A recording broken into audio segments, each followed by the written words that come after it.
이렇게 다시 우리 남성교회 성도님들과 말씀 나눌 수 있는 시간, 또 예배 시간 허락해 주셔서 감사합니다. 준비한 PPT 띄워주시면 함께 하나님 말씀을 좀 같이 나누었으면 좋겠습니다. 하박국 3장 2절의 기도가 실현되는 세상, 이란 제목으로 하나님 말씀을 나눌 텐데요.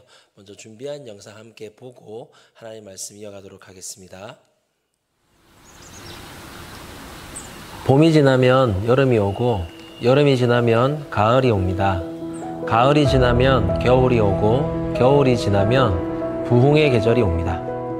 예전 믿음의 선배들은 이 부흥의 계절을 그리스도의 계절이라고 불렀습니다. 민족의 가슴마다 피 묻은 그리스도를 심어 이 땅에 푸르고 푸른 그리스도의 계절이 오게 하자, 그렇게 노래했습니다. 하나님께서는 학개 2장 9절에서 이 성전의 나중 영광이 이전 영광보다 크리라, 만군의 여호와의 말이니라 라고 약속해 주셨습니다.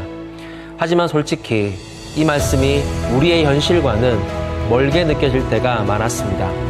교회에 어른들은 많지만 청년들, 청소년들, 어린이들은 그만큼 많지 않았기 때문입니다. 우리가 정말 믿음의 선배들보다 더 하나님께 영광 돌리는 세대가 될 수 있을까? 믿음이 약해지면 희생과 헌신의 가치도 흐려집니다. 신앙은 있지만 도전은 없는 세대, 일상은 있지만 선교적 삶은 사라진 세대가 될까 두려웠습니다. 그런데 하나님께서 지금 새로운 일을 행하고 계십니다. 예배 자리마다 청년과 청소년들이 넘쳐나고 학교마다 기도 모임이 세워지고 교회 교육부서에 아이들이 늘어났다는 소식을 듣고 있습니다. 우리는 기억해야 합니다. 부흥은 우리의 손에 달린 것이 아니라 하나님이 하시는 일입니다. 하나님이 행하실 그 일을 갈망하며 함께 기도할 때 이 성전의 나중 영광이 이전 영광보다 큰 것을 보게 될 것입니다. 하박국 3장 2절의 기도가 성취되고 학개 2장 9절의 세상이 실현되는 그 날을 위하여 여러분의 지금이 필요합니다.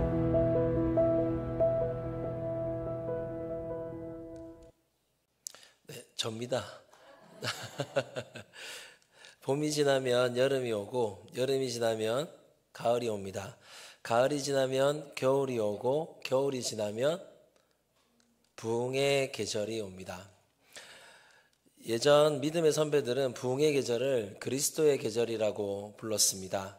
민족의 가슴마다 피 묻은 그리스도를 심어 이 땅에 푸르고 푸른 그리스도의 계절이 오게 하소서, 그렇게 노래하며 기도하고 그 기도가 성취되는 다음 세대를 바라보며 기뻐하고 즐거워했던 믿음의 선배님들의 이야기들을 들어왔었습니다.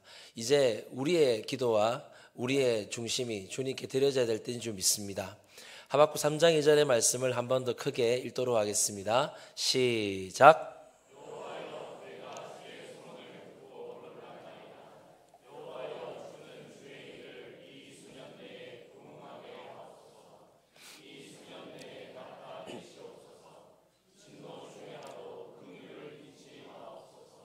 아멘.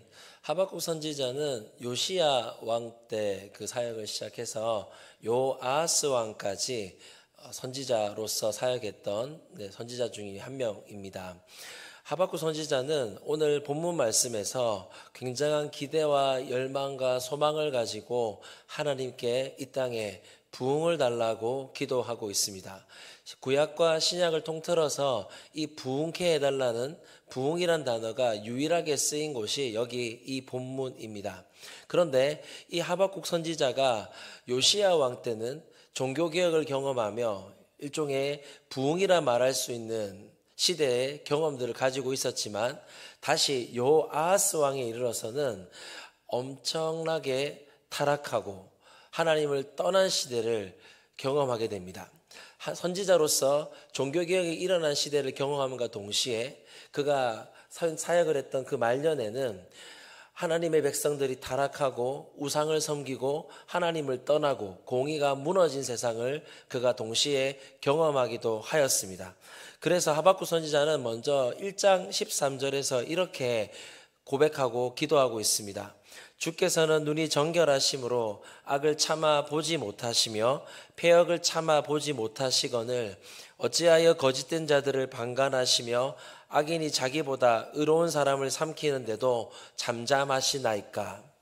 요시야 왕이 율법책을 발견하고 종교개혁을 일으켜서 산당을 제거하고 예배를 회복하고 절기를 회복하는 것을 하나님을 종으로서 경험하고 바라보았습니다. 그러나 그 요시야 왕이 무깃도 전투에서 전사하게 되고 새롭게 왕이 된 여호아하스 왕은 강대국이었던 애굽 왕의 섭정왕으로 세워진 왕이었습니다. 그는 애굽에 의존하면서 하나님이 아닌 애굽을 의존하면서 하나님을 떠나고 자신만이 하나님을 떠날 뿐 아니라 그 시대를 살아가고 있는 모든 사람들이 하나님을 섬기지 못하도록 우상을 숭배하고 악을 따르고 오히려 그 당시에 강대국이었던 바벨론과 애굽 사이에서 애굽을 의존하며 바벨론이 우리를 멸망케 할 것이라는 예레미야의 예언 속에서도 오히려 더 하나님을 떠나고 하나님이 우리를 지켜줄 거라는 막연한 믿음 속에 있던 시절에 그 하박국 선지자는 오늘 그 현실을 바라보며 탄식하고 있습니다. 하나님, 어떻게 이 땅에 악이 존재할 수 있습니까? 저 악한 짐승 같은 바벨론이 이 땅을 지배하고자 하는데 어찌 하나님께서는 하나님의 백성이 고통받고 악을 경험하는데도 내버려 두십니까? 그리고 우상을 섬기고 하나님을 떠난 세대를 보시면서도 어떻게 하나님 악을 징벌하지 않으시고 공의를 다시 세우지 않으시고 이렇게 방관하고 계십니까? 라고 하나님께 탄식하며 어쩌면 울분을 뱉으며 그 시대를 바라보며 아파하며 기도하고 있습니다. 하박국 2장 1절에 가서는 그가 이렇게 고백합니다. 내가 내 파수하는 곳에 서며 성루에 서리라. 이 파수하는 곳이라는 곳은 그 성에서 가장 먼저 소식을 접하는 곳입니다. 그곳에 올라가서 하나님께 기도하는 것입니다. 그가 내게 무엇이라 말씀하실는지 기다리고 바라보며 나의 질문에 대하여 어떻게 대답하실는지 보리라 라고 하박국은 기도하고 있습니다. 여러분, 이 기도에서 느껴지는 감정이 어떻습니까?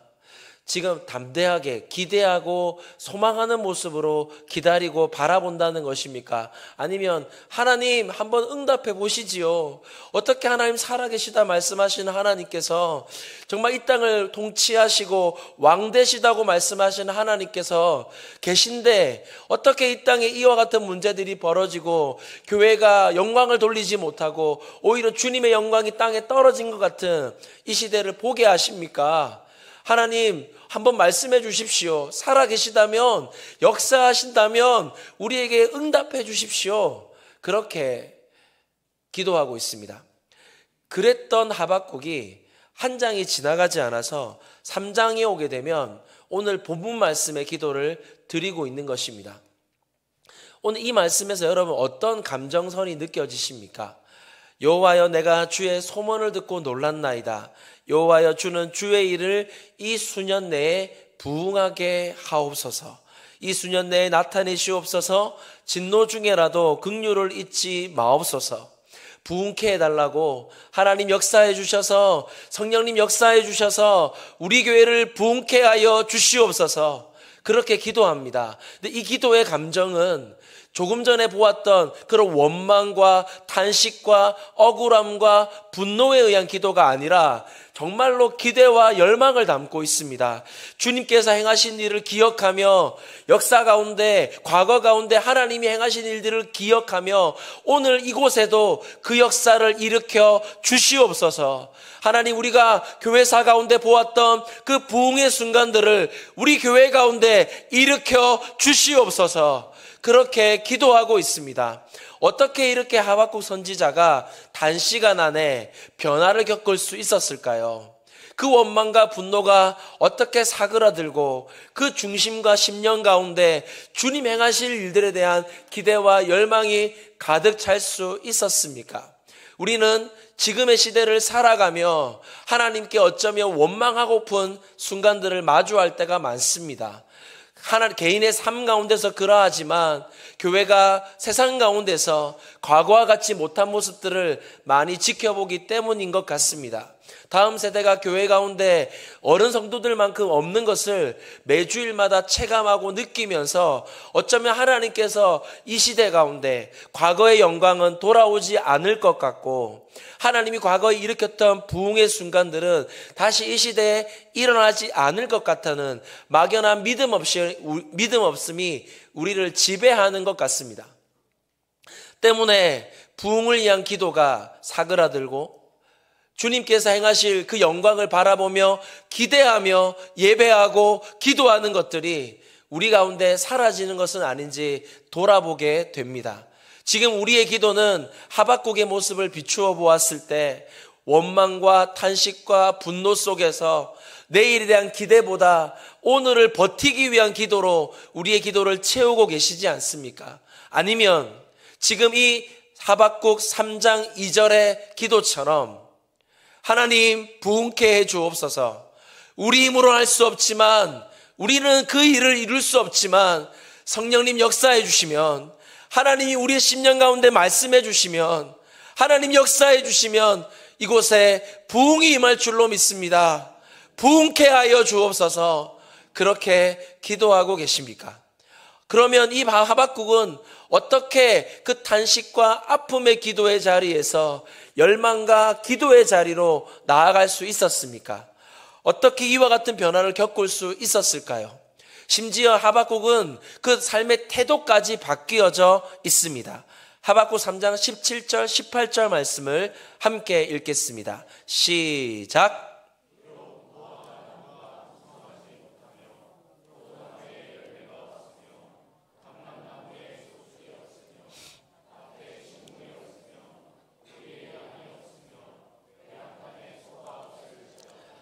나는 여호와로 말미암아 즐거워하며 나의 구원의 하나님으로 말미암아 기뻐하리로다. 아멘. 기도하고 있는 하박국의 현실은 변한 게 하나도 없습니다. 한 점만이나 구름이 보여서 자 조금 있으면 비가 내리겠구나 라고 말할 수 있는 그 엘리야가 바라보았던 한 점의 구름조차 이 하박국에는 없습니다. 하박국의 현실은 어떻습니까? 무화과 나무가 무성하지 못하며 포도나무에 열매가 없으며 감람나무에 소출이 없으며 밭에 식물이 없으며 우리의 양이 없으며 외양간에 소가 없을지라도 없는 게 너무 많습니다. 되는 게 하나도 없습니다. 현실이 바뀌지 않는 것입니다. 그가 기도한 현실 가운데는 무엇인가 기대할 만한 일들이 일어나지 않았습니다. 오히려 그 반대였겠지요. 악이 더 만연하고 우상 섬기는 일들이 가득하고 다음 세대가 죽어가는, 어쩌면 변하지 않는 현실 속에 그가 있었을 것입니다. 그러나 지금 하박국은 무화과 나무에 무성하지 못하고 열매가 없고 현실이 바뀌지 않아도 무엇으로 인하여 기뻐한다고 말씀하고 있습니까?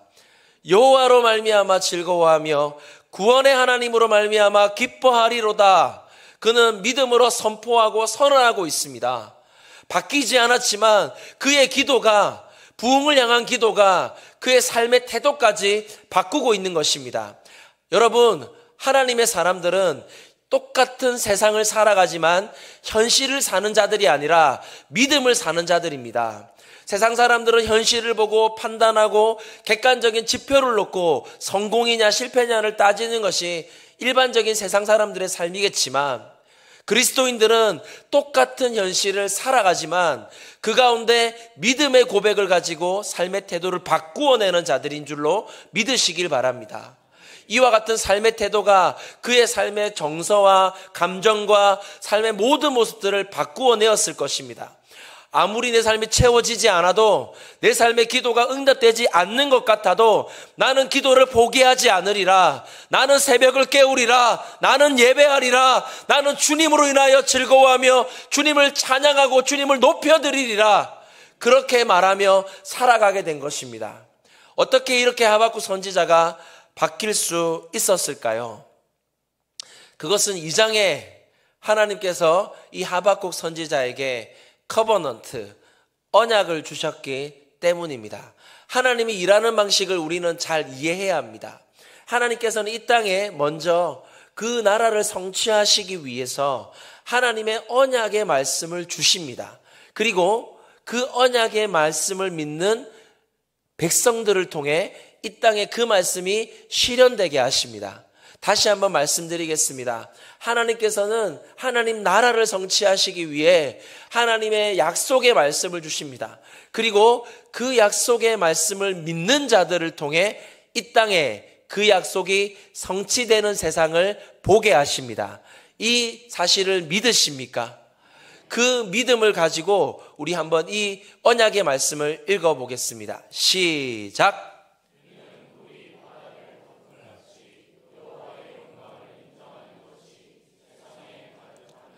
하나님께서 하박국에게 이 약속의 말씀을 주셨습니다. 물이 바다 덮음같이 여호와의 영광을 인정하는 것이 세상에 가득하리라. 네가 지금 보고 있는 현실이 아무리 악이 만연한 것 같고 하나님의 영광이 땅에 떨어진 것 같고 교회가 이전같이 않아 보일지 모르지만 하나님께서 하박국을 통해 언약의 말씀을 주십니다. 이는 물이 바다를 덮음같이 여호와의 영광을 인정하는 것이 온 세상에 가득해질 것이다. 너희가 믿고 너희가 따르고 너희가 예배하는 하나님의 영광이 이 땅 가운데 가득하게 될 것이라고 그 언약의 말씀을 하박국에게 준 것입니다. 심지어 하박국 2장 20절에서는 오직 여호와는 그 성전에 계시니 온 땅은 그 앞에 잠잠할지니라 라고 말씀하십니다. 성도들이 성전에 모여서 교회에 모여서 예배하는데 그 예배하는 앞에 세상이 잠잠해진다는 것입니다. 주님을 높이는 모습을 보며 마치 경건한 예식을 지켜보는 앞에 두 손을 모으고 그 앞에 겸손히 서 있듯이 믿지 않는 자들이 예배하는 우리를 보며 잠잠하게 될 것이라고 언약의 말씀을 하박국에 준 것입니다. 하박국이 변화된 것은 이 응답 때문입니다. 이 약속 때문입니다. 이 커버넌트 때문이었습니다. 하나님이 약속하신 것입니다. 교회의 영광은 변치 않을 것이다. 내가 이 땅 가운데 그 영광을 성취할 것이다. 나의 종 하박국아, 나는 이 땅 가운데 물이 바다 덮음같이 내 영광을 인정하는 것이 이 땅에 가득하게 할 것이다. 그 약속의 말씀을 믿고 하박국은 원망과 불평의 자리에 머문 것이 아니라 기대와 열망의 자리로 나아가 정말 그 영광이 이 땅에 이루어지도록 그 언약이 성취되도록 하나님 앞에 기도하기 시작한 것입니다. 지금 여러분의 기도는 어느 곳에 있습니까? 여러분의 기도 가운데 이 부흥을 위한 기도는 혹시 멈추신 것이 아닙니까? 기도해도 바뀌지 않는 것 같고 한국교회는 마치 미끄럼틀 위에 올라가 있는 것처럼 이제 미끄러져 내려가기만 할 것 같고 교회의 영광이 이전같지 않을 것이라는 막연한 믿음 가운데 부흥을 위한 기도는 사라진 것이 혹시 아니십니까? 하나님이 살아계십니다. 하나님이 말씀하십니다. 그 하나님께서는 지금도 여전히 그 백성에게 언약의 말씀을 주십니다. 그 말씀을 믿고 기도하는 자들 안에 열망을 주십니다. 우리는 할 수 없습니다. 우리는 그 영광을 성취할 수 없습니다. 우리의 힘이 아닙니다. 부흥은 하나님이 행하시는 일입니다. 부흥은 사람이 일으킬 수 있는 일이 아닙니다. 우리는 열망하고 준비하고 기대하며 도전하고 시도하겠지만 결국 그 부흥을 일으키시는 일은 하나님이십니다. 성장, 변화가 아닙니다. 하나님께서 일으키시는 부흥은 우리가 그 부흥을 지켜보았을 때 이렇게 고백하게 되는 것입니다. 하나님이 하셨구나. 하나님이 하셨구나. 우리가 한 것이 아니라 우리가 새벽 기도를 했고 우리가 예배했고 우리가 선교했지만 하나님이 하신 거구나. 그 고백을 하게 되는 것입니다. 여러분의 기도는 지금 어디에 있습니까? 우리는 무엇을 위해 기도해야 합니까? 교회를 위해 기도할 때, 다음 세대를 위해 기도할 때, 청년들을 위해 기도할 때 우리는 무엇이라 기도해야 됩니까? 하나님, 이 세대 가운데, 이 청년들 가운데 부흥을 주시옵소서. 부흥을 주시옵소서. 우리의 기도 제목이 돼야 될 줄로 믿습니다. 하나님의 언약을 말씀을 믿고 이 부흥을 위해 기도하는 남성교회 모든 성도님들 되시기를 간절히 소망합니다. 그 믿음으로 한번 다시 이 말씀을 읽도록 하겠습니다. 시작.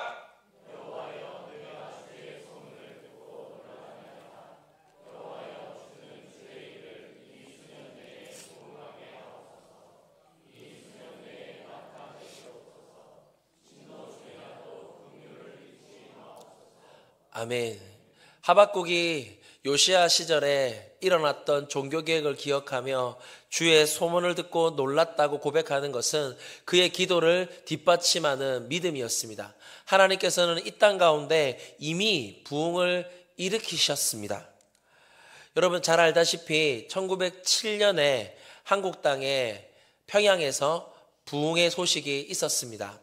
먼저 이 부흥의 시작은 1903년 하디 선교사가 설교가로 참여했던 맥컬리와 화이트 두 선교사가 열었던 기도회에서 시작이 되었습니다. 조선 땅에 의료 선교사로 와 있던 하디 선교사가 그 자리에서 회개를 하며 그 자리에 그 예배 가운데 사람이 일으킬 수 없는 하나님의 역사가 일어났습니다. 조선인들을 차별하고 이들이 어떻게 소망이 있겠냐, 이들은 변하지 않는다, 이들은 예수 믿지 않을 거야, 조선 땅에 부흥은 일어나지 않을 거라고 생각하며 조선인들을 차별하고 있었던 이 하디 선교사 안에 그날의 예배 가운데 회심의 마음이 일어났고 그곳에 기도가 터져 나왔습니다. 그리고 그 소문을 듣고 곳곳마다 그 하나님의 역사를 기대하며 기도회와 사경회와 예배가 열리기 시작했습니다. 그리고 1906년에 감리교 선교사였던 이 하디 선교사를 평양에 있던 감리교 선교사들이 부흥사로 모시고 사경회를 시작했습니다. 지금으로서 믿기 힘드시지만 감리교 선교사들이 모인 사경회에 그 하디 선교사의 설교를 듣기 위해 그 부흥의 열망을 가지고 장로교 선교사들이 그 집회에 참여를 했습니다. 그리고 그 은혜를 받는 자리에 은혜를 받고 그 중에 한 명이 그레암리 선교사였습니다. 장대영 교회를 심우하고 있던 선교사님이셨습니다. 그가 그곳에서 받은 은혜를 기억하며 1907년 1월 7일부터 자신의 교회에서 사경회를 열었는데 당시로 믿기 힘든 1,400여 명의 성도들이 그곳에 참여해 일주일간 여러분처럼 사경회를 열어 예배를 드렸습니다. 그리고 그곳에서 길선주 장로라는 분이 회심하고 회개하며 하나님이 그곳 가운데 부흥을 시작게 했습니다. 당시 선교 편지를 보냈던 그레암리의 선교 편지에 보면 이런 내용이 나옵니다. 때때로 온 청중이 통성으로 기도했고 그런 다음 고백하라고 애쓰던 일부 사람들은 거꾸러졌으며 사방에서 주체할 수 없는 감정으로 하나님께 기도로 부르짖고 통곡하는 사람들의 소리가 들려왔습니다. 오늘 아침 편지를 쓰면서 어제 저녁 일을 생각하면 눈물이 쏟아집니다. 저는 울지 않을 수 없었습니다. 우리 교회를 정결케 하시고 더 쓰임받게 하려고 준비시키시는 분은 바로 하나님의 영이었습니다. 어젯밤에는 오직 하나님의 영만이 고백하게 할 수 있는 그런 죄들을 고백했습니다. 힘을 자랑하는 건장한 남자들이 마치 자신의 심장이 찢어지는 것처럼 거꾸러져서 울었습니다. 제 요리사도 저를 속인 것을 고백했고 고통 속에서 제게 크게 울부짖었습니다. 저도 용서받을 희망이 있습니까? 저는 그에게 희망이 있다고 말하려고 하지만 그는 여전히 제가 지금까지 보지 못했던 영혼의 고통 속에 빠져 계속 울부짖었습니다. 용서받지 못하면 죽습니다. 어떤 말로도 그 집회를 설명할 수 없습니다. 그것은 제가 결코 보지 못했던 하나님의 성령의 임재였습니다. 그렇게 기록했습니다. 그리고 그 편지 중에 일부 중에 이런 내용도 있었습니다. 노란 글씨를 한번 같이 읽어주시겠습니까? 시작.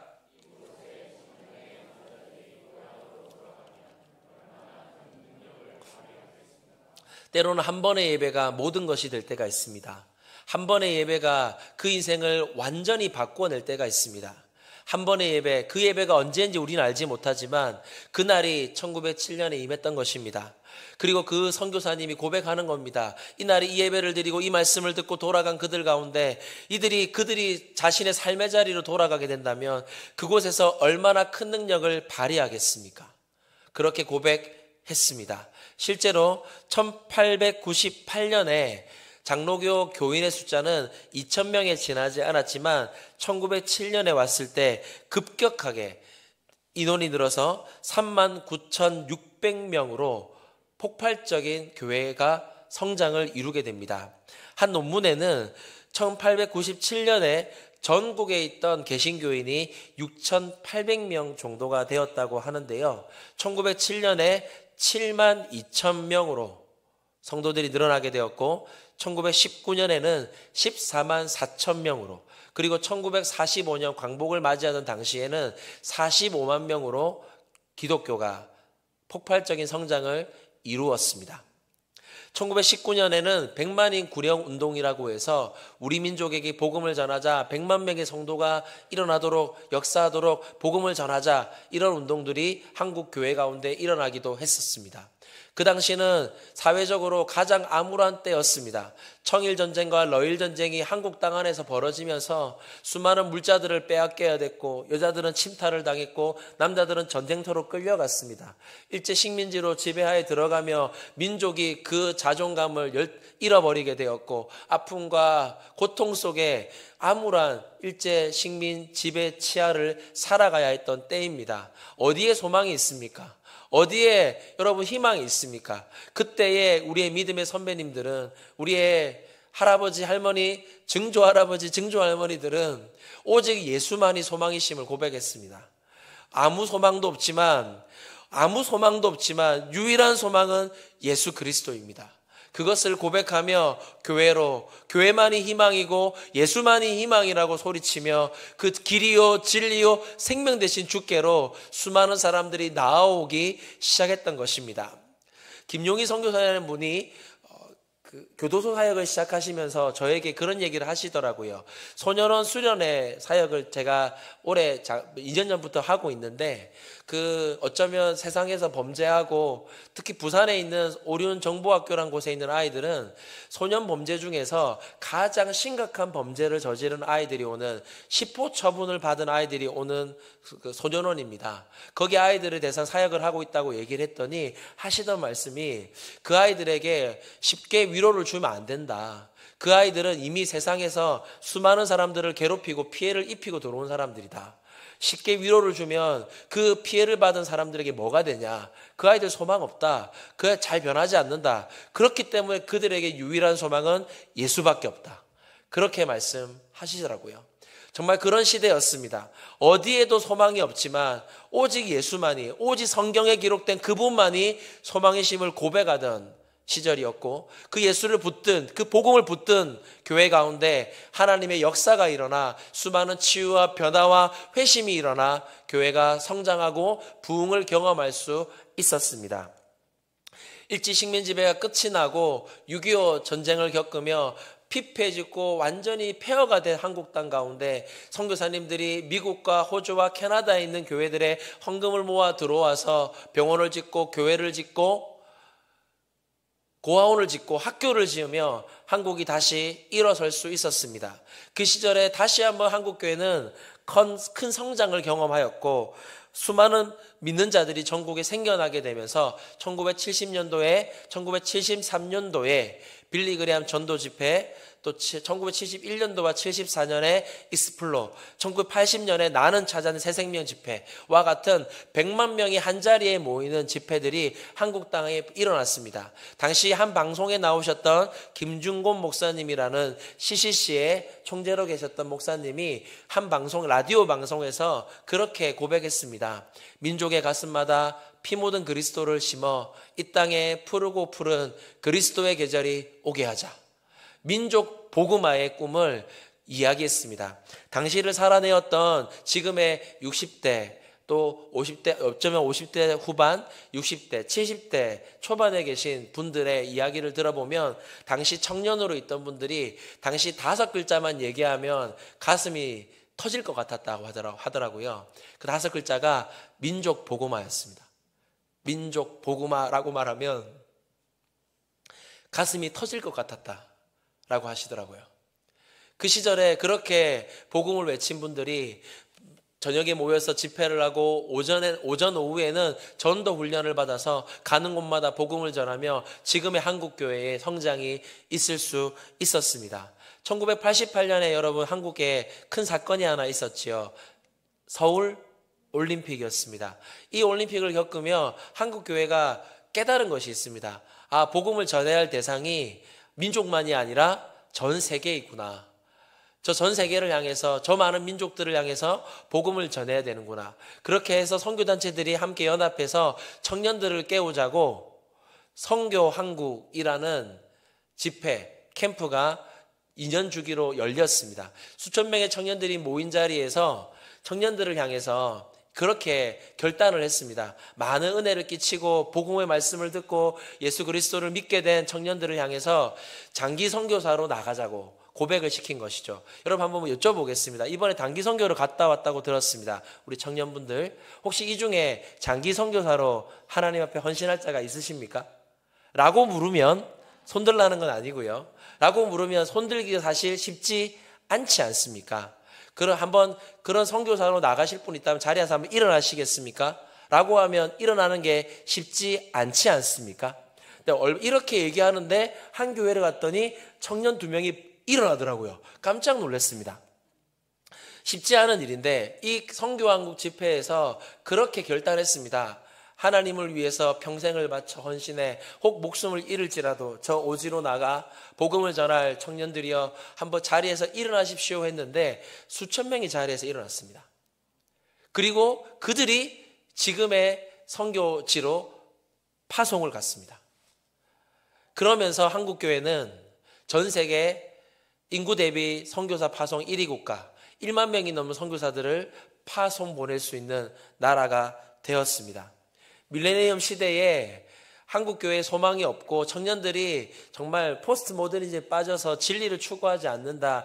또 염세주의적 불가지론적인 생각들에 빠져서 진리를 찾지 못하고 영적인 걸 추구하지 못할 때 어게인 1907이라는 집회가 열렸는데요. 장충체육관에서 청년들을 대상으로 8,000명을 모으겠다고 집회가 열렸는데 강사가 누군지도 모르고 찬양팀이 누군지도 모르고 저기는 포스터에 저렇게 저희들의 얼굴이 붙어있지만 이 포스터를 보시면 아무도 붙어있지 않습니다. 심지어 주일 저녁 8시부터 다음날 새벽 6시까지 집회를 한다고 광고를 했더니 우리 청년들 혹시 이런 집회 가시겠습니까?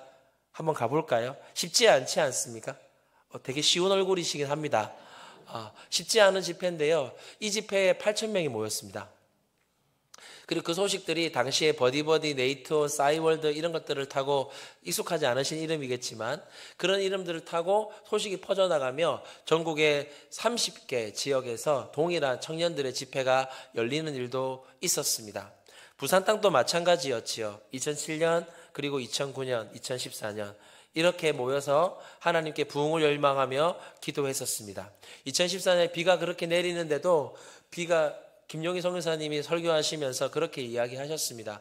비 좀 내린다고 갈 사람들은 가십시오. 회개는 그런 것이 아닙니다. 복음은 그런 것이 아닙니다. 고백했었습니다. 그리고 2024년에 여러분 알다시피 해운대 백사장에서 10만 명이 모여 함께 부흥을 열망하며 기도하는 자리를 가지기도 했었습니다. 올 초에는 1월 7일부터 9일까지 청소년 월드캠프가 열려서 8,000명의 청소년들이 그 현장에 모여서 함께 은혜를 받는 시간이 일어나기도 했었습니다. 그 모인 다음 세대에게 이 영상을 함께 보여주었습니다. 소리 주시겠습니까? 길을 누가 가지고 있습니까? 나라의 부강의 원리가 무엇입니까? 진리가 어디 있습니까? 진짜 생명은 어디 있습니까? 누가 심판할 때 우리의 심판 주십니까? 누가 우리에게 새 육체를 만들어 주십니까? 우리 생의 주인이 누구십니까? 우리를 이 자리로 불러 모으신 분이 누구십니까? 어떻게 하면은 죄사함을 받습니까? 불러도 지치지 않는 그분의 이름이 무엇입니까? 그리고 그 자리에 모인 다음 세대에게 이렇게 이야기했습니다. 이제 여러분의 차례입니다. 그리고 그곳에 있는 아이들을 모두 자리에서 일어나게 하고 손에 피켓 하나를 쥐어주고 함께 외쳤습니다. 우리 생의 주인은 누구십니까? 우리를 이 자리로 불러 모으신 분이 누구십니까? 어떻게 하면 죄사함을 받을 수 있습니까? 불러도 지치지 않는 그분은 누구십니까? 할렐루야. 우리 주님께 박수로 영광을 올려드리겠습니다.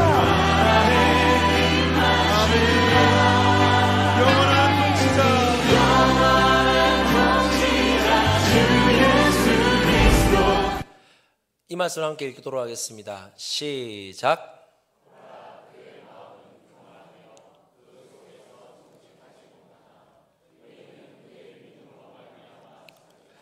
하나님께서 반드시 우리 가운데 부흥을 주실 줄 믿습니다. 믿기 힘든 줄 압니다. 잘 안 믿기는 줄 알고 있습니다. 저도 부흥을 위해 기도하지만 그 부흥이 일어나는 걸 보고 싶지만 역사 속에 있었던 그 현장을 제가 사역하는 현장에서 보기 소망하지만 잘 안 된다는 거 알고 있습니다. 기도하지만 이루어지지 않을 것 같다 생각도 할 때도 많은 것 알고 있습니다. 우리 현실이 녹록치 않기 때문일 것이고 이미 이렇게 말하는 저보다 이 자리에 앉아 계신 우리 장로님, 집사님, 권사님들께서 어쩌면 피눈물 흘리며 그와 같은 열망으로 기도 이미 하고 계실 거라 생각합니다. 하지만 그 일들이 일어나지 않았다는 생각들이 여전히 우리 가슴을 지배하고 있겠지요. 그러나 의인은 믿음으로 말미암아 살 것입니다. 하나님이 행하실 그 일을 기대하고 소망하며 믿음을 가지십시다. 믿음이 있어야 기도합니다. 믿음이 있어야 도전합니다. 믿음이 있어야 나아가는 것입니다. 청년들이여 기도합시다. 부흥을 위해서 여러분의 세대에 여러분이 있는 이곳에 하나님이 부흥을 주시기를 소망합니다. 그 열망으로 오늘 이 새벽에 우리 한번 기도하기를 소망합니다. 이 시간